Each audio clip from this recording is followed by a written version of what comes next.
दिल्ली की हर झुग्गी की प्लानिंग करके बैठे हैं ये लोग। 5 साल तो छोड़ो, 1 साल के अंदर दिल्ली की सारी झुग्गियां ना तोड़ दें तो। अगर बीजेपी को वोट दे दिया दिल्ली के झुग्गी वालों ने, देख लेना तुम अपनी आत्महत्या के ऊपर साइन कर रहे हो। मात्र 2500 रुपए की लालच में दिल्ली की औरतों ने झोली भर भर के बीजेपी सरकार को वोट दे दिया। इन अक्ल की अंधियों को कौन समझाए कि तुम्हारा वहाँ बिजली पानी फ्री था, तुम्हारे घर का कूड़ा फ्री उठता था, तुम्हें बस की यात्रा फ्री थी, तो तुम्हारे 2500 तो ऐसे हो जाते। 2500 की लालच में अब तो तुमने घर भी गंवा दिया। अब बताओ तुम क्या करोगी? तुम्हें इसीलिए सोच समझ कर वोट देना चाहिए था।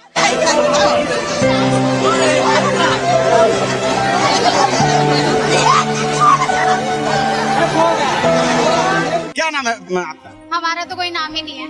घर टूट गए, अब कहीं के नाम रहेंगे, कोई नाम नहीं है हमारा। कालका जी भूमि कैंप से आए हैं हम। तो सरकार ने तो कहा था जहाँ झुग्गी वहीं मकान। कहाँ मकान है? अभी तो जहाँ झुग्गी वहाँ मैदान कर दिया। बड़े बड़े वादे करके एक भी वादे पूरे नहीं कर पाई बीजेपी सरकार। लेकिन आप लोग कितने दिन से वहाँ पे आप लोग रह रहे हैं? हम तो 50 साल 70 साल से इतने पुराने लोग रह रहे हैं। उनके पास सारे डॉक्यूमेंट होने के बाद भी उनके घरों पे बुलडोजर चला दिया। भारत दुनिया का ऐसा पहला देश है जिसके प्रधानमंत्री नरेंद्र मोदी ने खुद अपने देश के नागरिकों के घर उजड़वाए। कि वो गरीब है क्योंकि गरीबों की सुनवाई नहीं हो रही। अब अवैध बता रही है सरकार हमें, क्योंकि वो मकान नहीं दे सकती। बड़े बड़े वादे करे थे, वो वादे पूरे नहीं कर पाई सरकार। चुनाव के दौरान तो क्या भाजपा के नेता कुछ ऐसा कहा था आप लोग की झुग्गी में रुके? नेता आए थे, इन्हीं झुग्गियों में, हमारी झुग्गियों में रहते थे।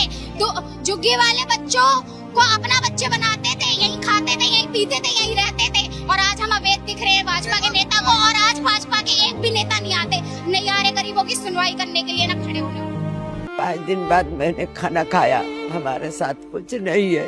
मेरे बेटा का काम नहीं, मेरा काम नहीं। मुझे बुरी पे में कोई काम पर नहीं रखेगा। चुनाव में यहाँ पे आए थे बीजेपी वाले वोट मांगने। बीजेपी वाला वोट मांगना है, बीजेपी के साथ में घुमाओ, मगर प्रचार भी किया हूँ, दिल जल गया। और क्या आपकी बार बीजेपी थोड़ी जीतेगा? हमें पता ही नहीं था कि राशन कार्ड बनेगा तभी घर मिलेगा, और राशन कार्ड इतनी जल्दी बनता नहीं है। सारी दुनिया को पता है, मोदी को भी पता है।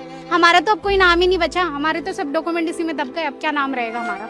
जब घर नहीं है, कागज नहीं बचे, अब तो ये एड्रेस का भी कुछ नहीं है, तो अब क्या नाम है हमारा? ये बूढ़ी दादी वालों ये कहाँ जाएगी बताइए? इनका सहारा कौन बनेगा? ये देख लीजिए हालात। ये बिस्तर बचा है, सिर्फ बिस्तर बचा है। और दादी 80 साल की दादी इस मलबे के ऊपर, पत्थर के ऊपर यहाँ सोती